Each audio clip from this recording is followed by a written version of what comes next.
Hi, all my dear students. Myself, Sir Roy, and I heartily welcome you to the Standard 7. And we are going to start with our first lesson. And the name of the lesson is Geometrical Construction. I know you all are very excited to start with this lesson. But before starting this lesson, we should know some basic thing that required to start this lesson. So let's begin. Now student, you know very well each and every lesson have its own important. So this lesson have its own important. Okay now here if you are new, first subscribe our channel and press the bell icon so that you will not miss any videos like this. Also share this video with your friends so that they can also learn maths in this way. Okay student, so what you require to learn this lesson is geometry box. This is your geometry box and let's open it. After opening it, you can see the many instrument inside it, and with the use of all this instrument we are going to learn maths. So let's fly and we will go to the new world of maths where we will learn the maths in a very magical way. Before that we need to clear some concept. हमारे कुछ concept clear होने चाहिए. So first concept is angle bisector. First of all let's understand the meaning of angle bisector. Angle you know it very well. Bisector means dividing into two equal part. Angle का मतलब तो आपको अच्छे से पता है. बाइसेक्टर का मतलब होता है कि दो इक्वल पार्ट में बांट लेना. मीन्स एंगल बाइसेक्टर का मतलब है किसी एंगल को दो इक्वल एंगल में बीच में से बांटना. जैसे कि यहाँ पे एंगल ए बी सी है. Here we can see angle A B C easily. So how to divide it? From B, using the rounder, we will make a arc on the side A and also on the side C. After marking that arc, from that arc, we'll again make a further arc from that arc once up and again from A side again on the up, and we will join that arc to the angle B. After joining that will easily get the angle bisector. एक बार फिर से समझते. Angle B से एक arc बनाएंगे सी के तरफ, angle B से एक आर्क बनाएंगे ए के तरफ, फिर उस आर्क से और ऊपर दो आर्क बनाएंगे जो उसे ज्वाइन करेगा और उसे हम एंगल बी से जोड़ लेंगे और यहाँ पे हमें मिल जाएगा बी एम. ये बी एम होगा angle bisector of angle A B C. Hope you understand the angle bisector. अब देखते हैं परपेंडिकुलर बाइसेक्टर किसको बोलते हैं. ना परपेंडिकुलर मीन्स 90 डिग्री. बाइसेक्टर का मतलब मैं आपको समझा चुका हूं कि divided into two equal part. अब यहाँ पे लाइन का मतलब होता है सिंपल लाइन. तो यहाँ पे हम एक लाइन ड्रॉ करेंगे पी एस, जिसको दो इक्वल पार्ट में डिवाइड करेंगे. डिवाइड करने के साथ साथ वो 90 डिग्री भी बन जाएगा. देखते हैं कैसे. सो यहाँ पे मैंने जो लाइन लिया है वो 4 सेंटीमीटर का है और उस 4 सेंटीमीटर में लेके मैं क्या करूँगा, मेरे पास जो राउंडर है उसे मैं 4 सेंटीमीटर से थोड़ा कम बट 2 सेंटीमीटर से थोड़ा ज़्यादा मीन्स मोर देन हाफ उसे ओपन करके ऊपर कट करूँगा, नीचे कट करूँगा मीन्स आर्क बनाऊँगा, एंड अगेन दूसरे साइड से फिर से ऊपर कट करूँगा, नीचे कट करूँगा, मतलब आर्क बनाऊँगा. ये आर्क जहाँ पे मिलेंगे मैं वहाँ से एक लाइन ड्रॉ करूँगा और ये बन गया है हमारा perpendicular bisector. Now perpendicular bisector बनने के बाद मैं बोल सकता हूँ कि साइड या फिर सेगमेंट सी डी ने डिवाइड कर दिया है सेगमेंट पी एस को दो इक्वल पार्ट में. और यहाँ पे एक बार परपेंडिकुलर बाइसेक्टर बनने के बाद हम बोल सकते हैं कि यहाँ पे हमें एक एंगल भी मिल चुका है जो है 90 डिग्री. आपको दिखाई दे रहा है कहाँ पे 90 डिग्री.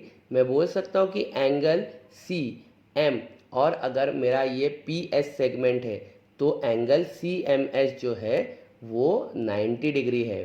ओके. एंड मैं एक और चीज़ बोल सकता हूँ कि अगर सी डी ने परपेंडिकुलर बाइसेक्टर बनाया है पी एस को तो P M is equal to ms. I can say it like that. Length PM is equal to length SM. Okay student, so we will move to the next part. We are clear with our two main concepts. Now we will move to the practice set 1. I know you are more excited than me to learn about it. Okay, so let us start with the practice set 1. Okay, now here we will follow our second concept, that is perpendicular bisector. Now perpendicular bisector बनाना है किसका? That is we have to make the perpendicular bisector of a segment 5.3 centimeter. तो हम 5.3 centimetre का एक line बनाएंगे. Now हम लोग अपने राउंडर को निकालेंगे. राउंडर को ओपन करेंगे more than half, means at least 3 centimetre से ऊपर, एंड देन P पे रख के ऊपर आर्क नीचे आर्क, Q पे रख के ऊपर आर्क नीचे आर्क, और हम इस लाइन को ड्रॉ कर लेंगे जिसे हम कुछ भी नाम दे सकते हैं. यहाँ पे मैंने नाम दिया MN और यहाँ पे मैंने बना लिया है PQ का परपेंडिकुलर बाइसेक्टर. ओके स्टूडेंट, और हम इजीली देख सकते हैं कि PQ जो है दो इक्वल पार्ट में डिवाइड हो चुका है, that is PO and OQ. Okay, so we will move to the next sum. Next sum also same concept, that is perpendicular bisector, but here we have to divide the segment of 6.7 centimeter. So let us take a segment 6.7 centimeter and then divide it into two equal part. Now everything is same student, nothing will be changed. Only the changes is there in the measure of the segment. So let us first draw the segment 6.7 centimeter. Here I will name it A and B. Okay, the naming is very important student. You draw and first you name it properly. Okay, so I had named A and B. Okay, so after drawing A and B, take a rounder more than half. Okay, open it more than half. From A you make a arc upside, then from A you make a arc downside, then again you take a B, make a arc upside and make a arc downside, and when the arc meet, just join that segment.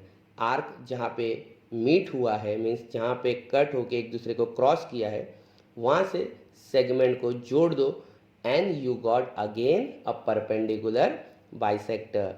Okay student, as you are new, I am going very slowly, but as we will move further, we will try to increase our energy. We will not increase the speed of the sum, but we will increase our energy so that we will feel excited to do the sum. Okay, now as you had completed two sum, now the third sum is the again perpendicular bisector sum, but this time they had given us the segment of 3.8 centimeter.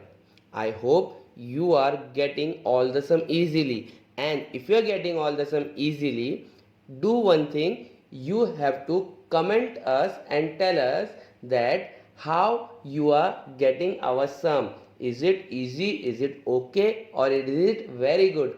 Or you have to also share this video with your friends so that they can also see this type of videos and learn maths easily. Okay student, so I hope you can draw this 3.8 centimeter and also draw the perpendicular bisector very easily. So you will do this sum by yourself, and we will move to the next concept of the sum.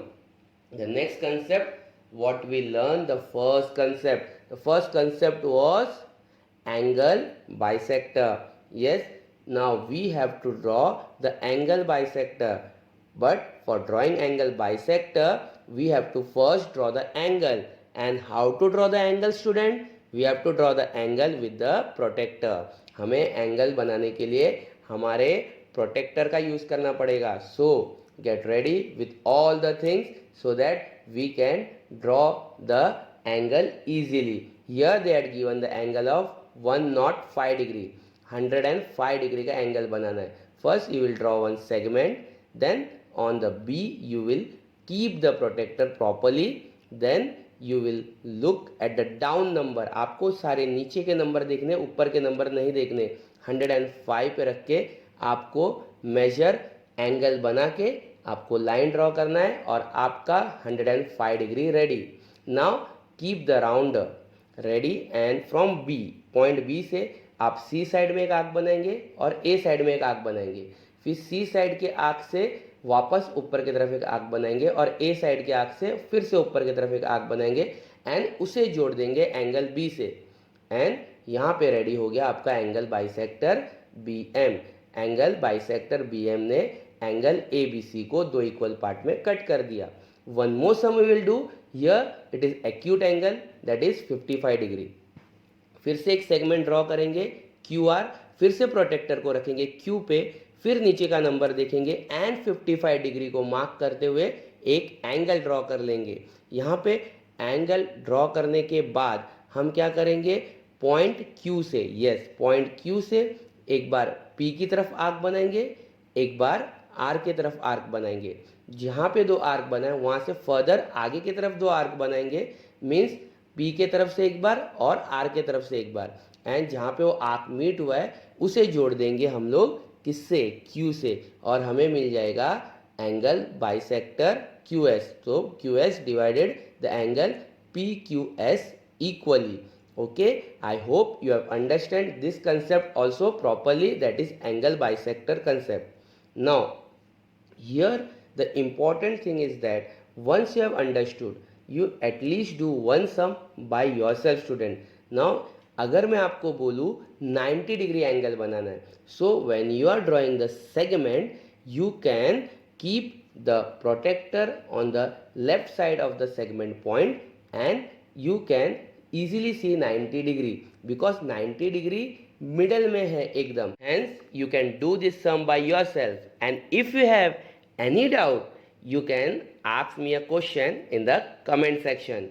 Okay na student, now we will move to a new concept. This is not a new concept, but in this concept what you have learned about angle bisector, and we had did one angle bisector. Now we will do the triangle bisector. For example, there will be a triangle and we will do the angle bisector from all the three angles.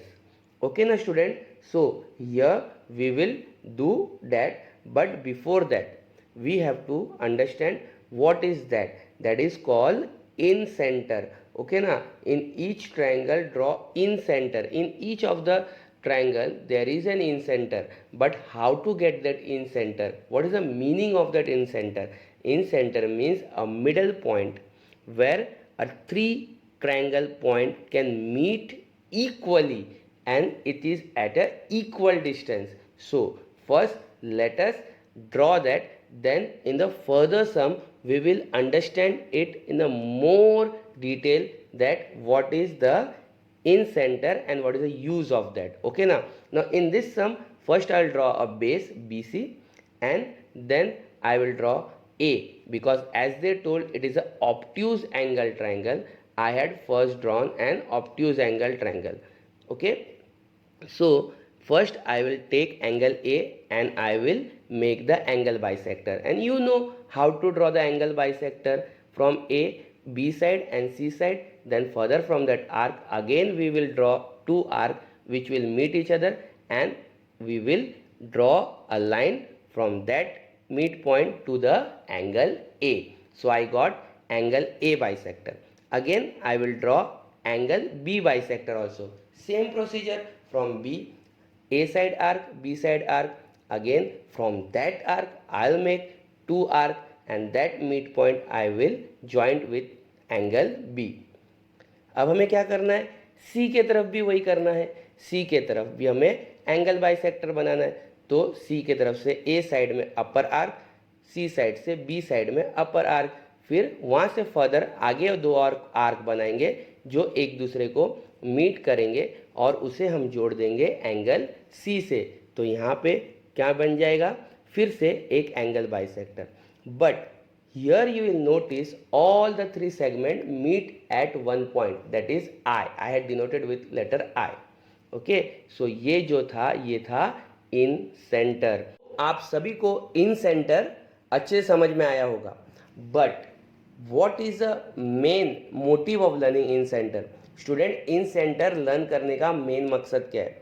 तो इन centre learn करने का main मकसद ये है कि अगर आपके पास एक ट्रायंगल है ABC और आपको इन सेंटर मिला है पॉइंट I, तो वहाँ से पॉइंट I से आपका distance A, distance B and distance C equal होगा। Now in this sum we are again going to learn a in center but by drawing perpendicular bisector. Now perpendicular bisector आप सभी को पता है, and इस सम की खास बात है कि हम यहाँ पे बनाएंगे एक right angle triangle, and right angle triangle में अगर हम परपेंडिकुलर बाइसेक्टर बनाते हमें इन सेंटर तो मिलेगा, बट वो कहाँ मिलेगा? वो मिलेगा हमें हाइपरटीन्यूस साइड में, और वो हाइपरटीन्यूस साइड के एग्जैक्ट मिड पॉइंट पे रहेगा। ओके, सो हम क्वेश्चन को रीड करेंगे। Draw a right angle triangle, draw the perpendicular bisector of it, where does the point of concurrence lie? Now the perpendicular bisector of a side of a right angle triangle are concurrent. The point of concurrence lie, कहाँ पे lie होगा student? It will lie at the midpoint of the hypotenuse.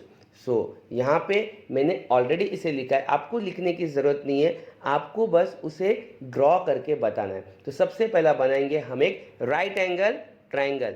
सो मैंने उसे नाम दे दिया X Y Z. Now student, आप Y Z जो बेस है वहाँ से उसका परपेंडिकुलर बाइसेक्टर बनाएंगे। सी पॉइंट को अभी आप मार्क नहीं करेंगे, मैंने उसे इसलिए मार्क किया कि मुझे चेक करना है कि हाँ वहाँ पे आएगा या नहीं।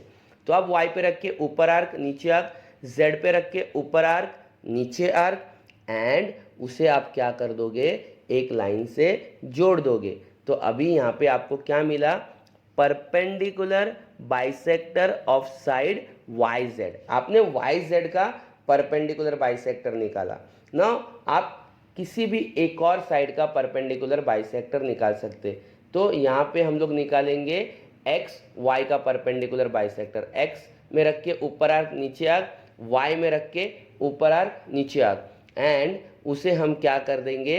ज्वाइन कर देंगे। तो आफ्टर ज्वाइनिंग दैट हमें क्या मिलेगा? एक मिड पॉइंट, और वो मिल रहा है C पे। और हम यहाँ पे इजीली देख सकते हैं कि जो point of is also at the mid point of hypotenuse. Now student, next sum होने वाला है काफ़ी इंटरेस्टिंग, क्योंकि यहाँ पे हम सीखने वाले हैं कि जो हमने इन सेंटर के बारे में पढ़ा है, क्या वो हमें फ्यूचर में कभी काम आने वाला है? क्या ये एक्चुअल लाइफ में हम इसे इनबिल्ट कर सकते हैं या इसका हम लोग यूज़ कर सकते हैं? ओके, तो सबसे पहले हम लोग यहाँ पे क्वेश्चन को रीड करेंगे। क्वेश्चन में है 3 friends. Okay, friends name as Mithili, Shaila and Ajay, and ये तीनों फ्रेंड्स का जो घर है वो अलग अलग पॉइंट पे है। बट ये तीनों फ्रेंड ने डिसाइड किया कि हम एक घर के बीचों बीच, मतलब अपने घर के बीचों बीच नहीं, तीनों के घर के बीचों बीच एक ऐसे जगह पे एक टॉय शॉप बनाएंगे जिससे सभी को आसानी होगा टॉय खरीदने में। बट रूल ये रहेगा कि वो टॉय शॉप सबके घर से इक्वी डिस्टेंस पे होना चाहिए। मतलब अगर वो मेरे घर से 5 किलोमीटर की दूरी पे है तो दूसरे के घर से भी 5 किलोमीटर की दूरी पे होने चाहिए। तो ये तीनों फ्रेंड का सोच है। तो क्वेश्चन को रीड करते।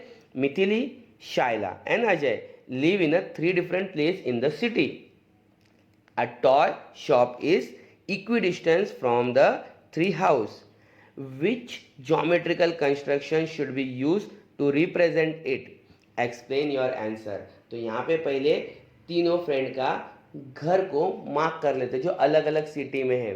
सो हाउस ऑफ मिथिली आ चुका है, हाउस ऑफ अजय आ चुका है, एंड हाउस ऑफ शाइला भी आ चुका है। तो यहाँ पे इन तीनों का घर है।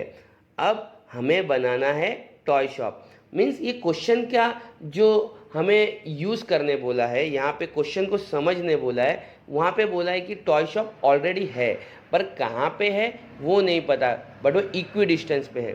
तो टॉय शॉप कहाँ पे होगा? यहाँ पे, यहाँ पे, यहाँ पे बनाया जाए, यहाँ पे, यहाँ पे। अरे कुछ पता नहीं चल रहा है कि टॉय शॉप को बनाया कहाँ जाए। और अगर ऐसा टाइम आए कि हमें नहीं पता चल रहा है कि टॉय शॉप को कहाँ बनाया जाए, तो हम यूज़ करेंगे एंगल बाइसेक्टर, और हम एंगल बाइसेक्टर बनाएंगे तीनों एंगल का। ओके, तो सबसे पहले अजय के घर से एंगल बाइसेक्टर बना लेते हैं। तो एंगल बाइसेक्टर में कैसा करना है आपको? अजय के हाउस के ऊपर से मिताली के हाउस की तरफ और शीला के हाउस की तरफ कट करेंगे, फर्दर आर्क बनाएंगे एंड उस आर्क को अजय के घर से जोड़ लेंगे। यहाँ पे बनेगा एक एंगल बाइसेक्टर। नेक्स्ट आप शाइला के घर से एंगल बाइसेक्टर बनाएंगे, जहाँ पे आप शाइला के घर से मिताली के घर के तरफ एंड अजय के घर के तरफ एक एक आर्क बनाएंगे एंड फर्दर वो आर्क को आगे आर्क से कट करके उसे शाइला के घर से जोड़ देंगे। तो यहाँ पे बन गया angle bisector of Shaila's house. Last कि हम मिताली के घर का भी एंगल बाइसेक्टर बनाएंगे। मिताली के घर से हम आर्क कैसा बनाएंगे? अजय के घर के तरफ एंड शाइला के घर के तरफ कट करेंगे, आगे जो आर्क बनेगा उसे हम मिताली के घर के पॉइंट से जोड़ लेंगे और हमें यहाँ पे एक पॉइंट मिल चुका है। और यस स्टूडेंट, ये जो पॉइंट है ये एग्जैक्टली तीनों के घर से इक्वी डिस्टेंस पे ही होगा। आप इसे अपने बुक पे ड्रॉ करें और चेक करें और हमें कमेंट सेक्शन में बताएं कि आपको ये इक्वी डिस्टेंस मिला या नहीं। और ज़रूर से हमें कमेंट करके बताएं कि आपको हमारे पढ़ाने के तरीके में कोई चेंजेस चाहिए या फिर आपको हमारा पढ़ाने का तरीका कैसा लग रहा है। और यहाँ पे ख़त्म होता है पार्ट 1, हम मिलेंगे पार्ट 2 में। ऐसे ही हमारे साथ जुड़े रहिए, हमारे चैनल को सब्सक्राइब कीजिए। तो subscribe our channel for more videos and video को लाइक करना और अपने फ्रेंड्स का शेयर करना ना भूलें। Please like and share the video.